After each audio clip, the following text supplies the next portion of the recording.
Hey folks, this is Kalani. The War Within expansion is right on our doorstep. The release date is set for August 26th, so that doesn't give us a lot of time to check all of our boxes on our big to-do lists. Pre-patch will most likely start up sometime next month, and we only have 2 months until the expansion launch itself. So let's go through everything to do before the War Within releases, some things that will get harder as we get closer to launch, and some things that probably aren't worth your time, just to make sure we can all get ready for the new expansion in the most efficient way possible. Now before we jump in, be sure to hit up that like button and subscribe so you never miss another video. Let's kick things off with Season 4 of Dragonflight and all of the rewards that are ticking away day by day. To start with, there are various rewards from clearing the raids on Awakened mode. If you clear all 3 raids on normal difficulty, you will earn yourself the Voyaging Wilderling mount, which looks pretty cool. If you clear all 3 Awakened raids on Heroic mode, you'll get the Awakened Hero title, and then for clearing them all on Mythic, you'll unlock teleport spells to each of the raid entrances, which could be very useful if you want to come back here in a future expansion and solo some raid bosses for transmog,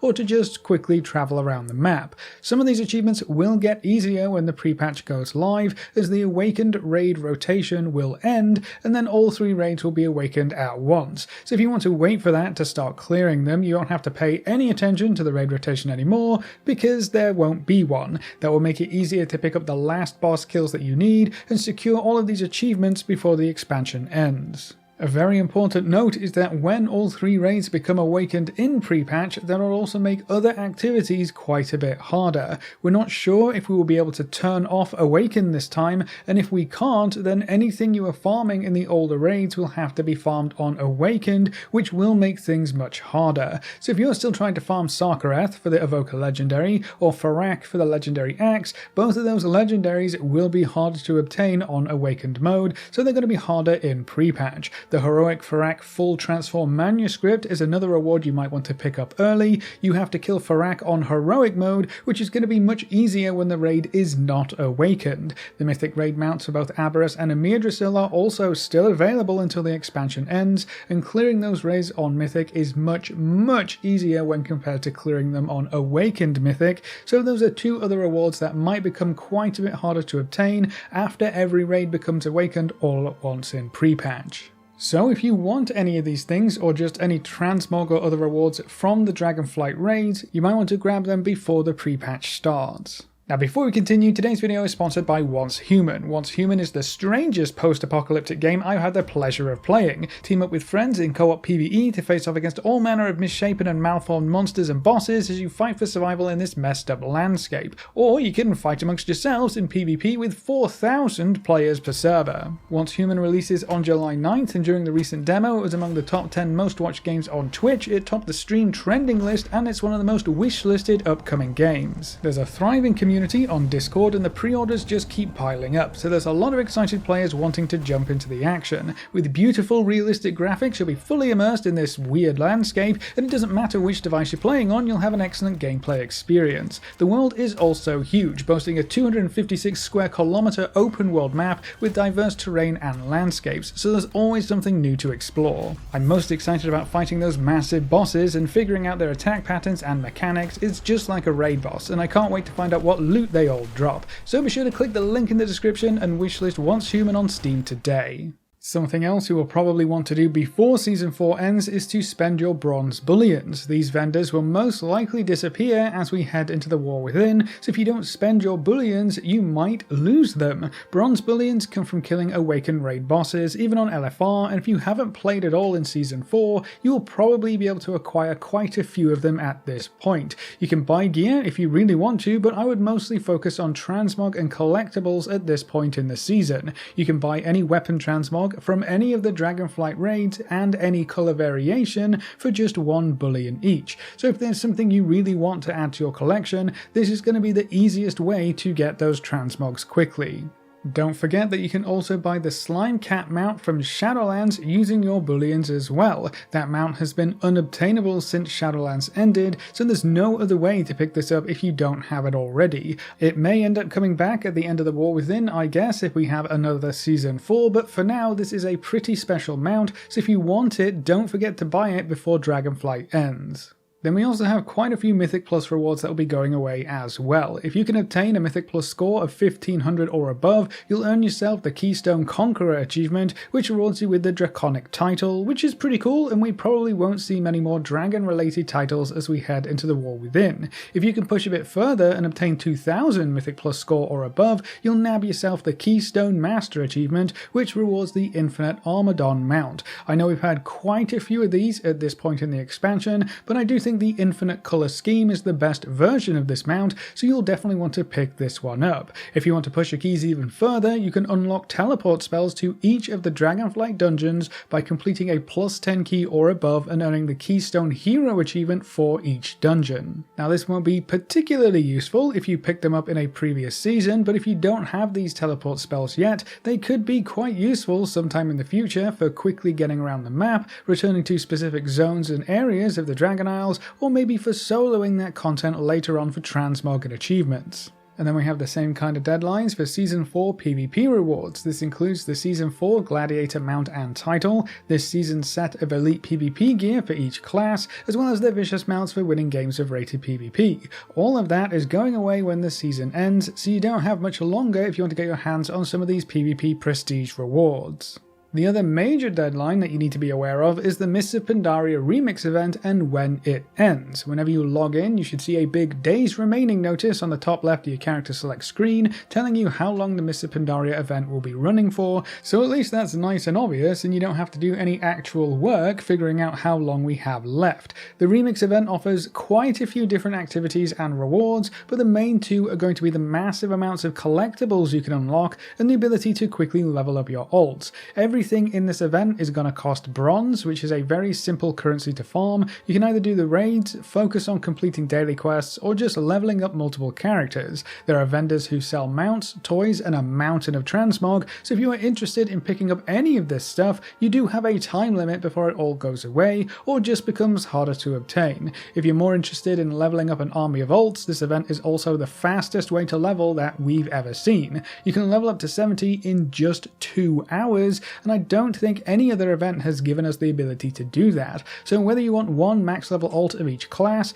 want each class on both factions, or just want to max out your account's character limit for whatever reason, you do you, the Remix event is the best way to level by far. With how powerful you can become in this event, it's also one of the rare chances to break the game somewhat. You can literally solo the hardest raids if you farm enough bronze and threads. That's the kind of power we won't really see in any other version of WoW. So if you want to see what the game would look like on God mode, that's something you can only really find in the Mists of Pandaria Remix event. If you're worried about being too late to get any of this stuff done, don't be. The dev team actually just introduced a buff that increases your bronze gains and lets your character power up even faster, so it's absolutely not too late to start playing Remix. You can still hop in, level as many characters as you want or need, and easily pick up all of the collectibles on offer from the event.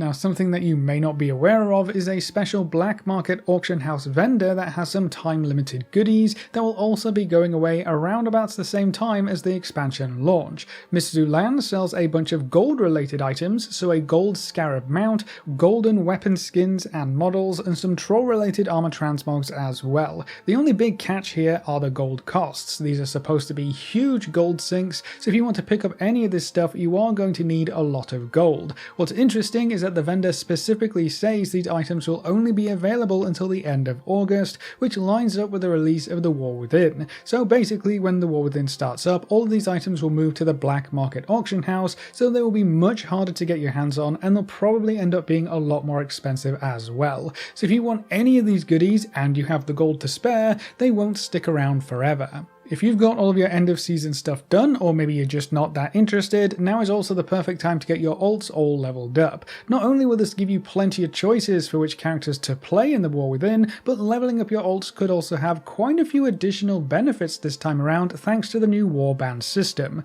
Warbands move us more towards account-wide progression instead of character-specific progression. Things like renown levels will be shared in the War Within, progress through certain features and systems should carry over between characters, and all in all, you should be able to swap characters much easier without losing any important progress. So getting your alts leveled up, caught up, and kept up to date in the War Within should be much easier, and you won't really have to regrind any major system like the renown levels. With those restrictions removed, playing alts should be a lot more fun, and you won't feel like you're constantly behind on your alt characters, or like you're missing out on rewards and progress on your main character. You may also actually benefit from having multiple characters. The currency transfer system is something that immediately comes to mind. If you didn't know, we'll be able to freely transfer some currencies between our characters in the War Within, so you may be able to use alts to funnel currency to your main and bypass certain daily or weekly limits. It's all going to depend on the currencies, how useful they are, and whether or not transfers are enabled for them, but having your alts ready to go puts you in a good position to take advantage of that kind of thing if you want to. Leveling your alts also might expose you to some classes or specs that you haven't played before or haven't played in a while, which might make choosing your main character for the expansion a bit easier too. While the WoW Remix event lasts, you can level characters incredibly quickly, in about 2 hours in some cases, which is still kinda nuts, or you can just level slowly through the typical retail experience. Either way, getting your alt leveled up has all sorts of advantages. Now I will say that the pre-patch for the War Within should include some huge experience nerfs. We should see up to 70% less experience required to level at some brackets, so leveling in pre-patch would actually be a lot faster than right now, so it kind of depends on you and when you want to spend your time leveling up your alts, but it could end up being even faster if you wait until pre-patch to get that stuff done. One class I would recommend absolutely everyone at least creates, if not levels up, would be an evoker. Right now in the live game, evokers start at level 58, but the entire leveling process for an evoker will be changing. In the War Within pre-patch, evokers will start down at level 10 like the allied races do, so if you wait to make an evoker until after pre-patch goes through, you'll basically lose 48 levels worth of time and progress. These changes are coming with the pre-patch, so you want to at least make an evoker character before that goes live to skip over those 48 levels. You don't have to actually level them, and you can create an evoker on any server where you already have a high enough level character, so if you want to hedge your bets, maybe you want to play in a different server for whatever reason, just make an evoker on any server you can that you have an interest in playing on, and you'll thank yourself later if you do decide you want to play an evoker later on down the line. It's also a great time to start thinking about professions. Professions in the War Within will follow the Dragonflight formula for the most part, with a handful of changes. So we'll have the same profession window, the same general progression path, the trade skill specializations, and profession knowledge trees. Now I know a lot of folks find the system to be quite complicated, but the good news is that if you didn't really get into professions in Dragonflight, it's not too late. Sure, you might not be able to make any gold, you might not be able to unlock all of your recipes, or even get to 100 skill in your profession, but you can spend time learning how it all works now, so that when the War Within launches with the same kind of systems in place, you already know how knowledge works, how specializations work, and how crafting orders work especially. You can learn all of that right now to give yourself a head start in the War Within. Personally, I'll be taking everything I learned in Dragonflight and applying it to make sure I don't waste as much time at the start of the expansion. I'll have my characters and their professions set up ahead of time, so I'm not bouncing between professions like I did in Dragonflight. I also know that I probably won't be able to keep up with one of each profession, even if I think that will be ideal, so I'm going to pick a few and really focus in on those to make sure I can craft the things that will end up being important. So now it's a great time to set up your alt army and pick their professions. You never know, you might just make a boatload of gold at the start of the expansion and never have to worry about finding a crafter in trade chat for the entirety of the War Within. If you can craft everything for yourself, you'll never have to worry about whether or not you can find someone to get your gear made. So level up your alts, get that evoker created, and sort out your professions. Great, but what about gear? Something that always comes up in these videos is, what item level do I need to be for the new expansion? Should I gear up all of my alts? And for right now, I would say it's not really necessary. It's really easy to get some great gear if you want to put in the time, thanks to the bullion vendor and season 4, but you don't really need a super high item level to get through the questing experience in a new expansion. It helps for sure, but it's not really required. It's also important to note that the pre-patch event should be starting up pretty soon, if it hasn't already by the time you're watching this, and the pre-patch event includes catch-up gear, so you'll be able to get 480 gear very easily throughout the pre-patch event, which is warband bound, so you can pop it in your warband bank and trade it to any character you need to gear up, so getting up to 480 is going to be super easy later on, so I wouldn't worry too much about gearing up right now. Something else that you might want to put a bit of thought into right now is what kinds of content you want to take part in the War Within, and whether you want to join a guild to try and make those activities a bit easier. Mythic dungeons are going to be very valuable sources of gear and upgrade materials, and raids will remain one of the best sources of gear, especially tier set gear early on. But when it comes to group content, everyone knows that pug life is difficult, partly because you never know what kind of group you're going to get, but partly because sometimes you don't even get into a group at all. Joining a guild makes any group content easier, as long as you find the right guild anyway, and therein lies the problem. But if you start looking for a guild now, you'll have plenty of time to test the waters, see if you fit in or if the guild passes the vibe check, and if not, no worries, you still have plenty of time before the expansion launches, and even more time before the first season starts to find a guild you really jive with. I know I wouldn't enjoy this game anywhere near as much if we didn't find a home in our current guild. It really does make all the difference. It's also important to note that we will have even more solo player friendly content in the War Within. Delves especially are going to offer a lot of gearing up opportunities, and you can complete them all by yourself. They also contribute to weekly vault and seasonal progress, so you don't have to rely on dungeons and raids quite as much in the next expansion. Still, if you are interested in that group content, guilds really do make it easier, so just keep that in mind. Now is also the perfect time to do a bit of housekeeping. I don't know about you, but by the end of an expansion, my bags are always a mess. Odd bits of gear I was convinced I may end up needing or using in very niche situations, a whole horde of expansion-specific materials, profession stuff just littered about the place. Well, now is the best time to go through everything, sort out what is important and what's not, and just make sure your bags are cleaned up and ready for the new random bits and bobs coming our way. The same goes for your bank and Regent Bank. I know you've squirreled away all manner of useless junk in there, so take a bit of time, sort through everything, see what really doesn't need to be sitting in your bank for the next 2 years, and clean things up. You might even make a bit of gold if you sell your excess materials and regions too, which will definitely help you out in the War Within. You also want to clean up your quest log on any character you plan on playing. There's nothing worse than running into that dreaded quest log is full error message while trying to level up in a new expansion, or even just trying to find a specific quest you're on while wading through tabs and tabs of outdated and old quests. Now, how you go about this is up to you. If you want to complete those quests to get them out of your log and make sure you don't forget to pick them up later on, you do you. Time to get some side questing done. But if you want to just abandon them and be done with it, that is a valid option too, and that's usually what I do. If I want to go back and get them done, they usually appear on the map anyway, so I'll be abandoning most of the quests I haven't gotten around to yet, so I'll have a fresh, clean slate ready to pick up all the extra side quests in the War Within that'll probably end up having the same fate at the end of that expansion. Now, while we're on the topic of clearing space and general housekeeping, it is important to note that we will have more bank space in the War Within expansion and pre-patch. When the warband system is introduced, we'll gain access to a warband bank, which is basically just an account-wide bank with lots of extra space. It looks just like a guild bank and uses the same tab system, so you can unlock a lot of space in this new bank. Only items that can be traded among your characters, so unbound or warband bound items, can be put into this new bank, so basically anything that isn't soulbound. That does limit what you can put in here, but it also frees up space in your personal bank and even your regent bank, so make sure you keep this new bank in mind as you are sorting through your stuff. You will probably want to keep most, if not all, of your regents and crafting materials in your warband bank, because any character can use those materials when crafting with any of their professions. So you can craft straight from your warband bank, which means if you have mining on one character and blacksmithing or jewel crafting on another,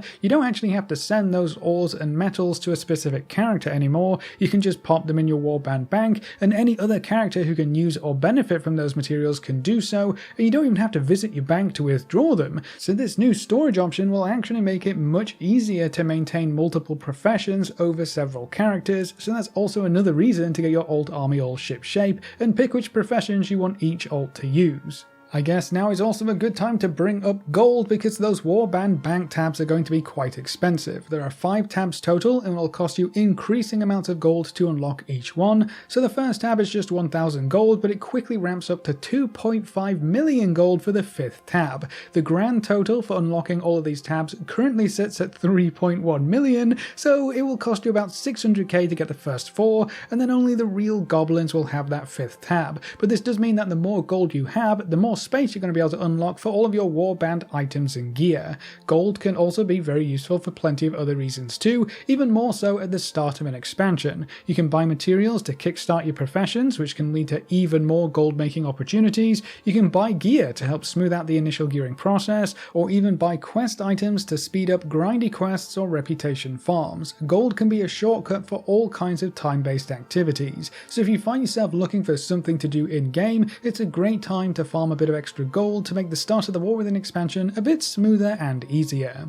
Another form of housekeeping that I would encourage you to take a look at is to go through your add-ons and try to cut out the ones you either don't need or don't use. As an expansion unfolds and new systems and features are introduced, you may have picked up some extra add-ons to help you through those patches. But as we head into the War Within, a lot of those add-ons won't really see any use, so they're just going to sit in your add-ons folder and most likely be turned off, or some add-ons may even become obsolete with new user interface updates and options as we head into pre-patch, so it's a great time to sift through your add-ons, see what might be taking up unnecessary space, and clean house. A great example here would be any add-ons you installed for the WoW Remix event. After the event ends, those add-ons won't really be useful anymore, so you can ditch them after the event comes to a close to keep your add-on folder nice and tidy. But perhaps most importantly, make sure you don't burn out before the War Within goes live. The start of an expansion is the most exciting and most fun time in World of Warcraft. Everything is new, everyone is figuring stuff out together, everyone is on an even playing field. The last thing you want to do is burn out or get bored of the game before you can enjoy those new experiences.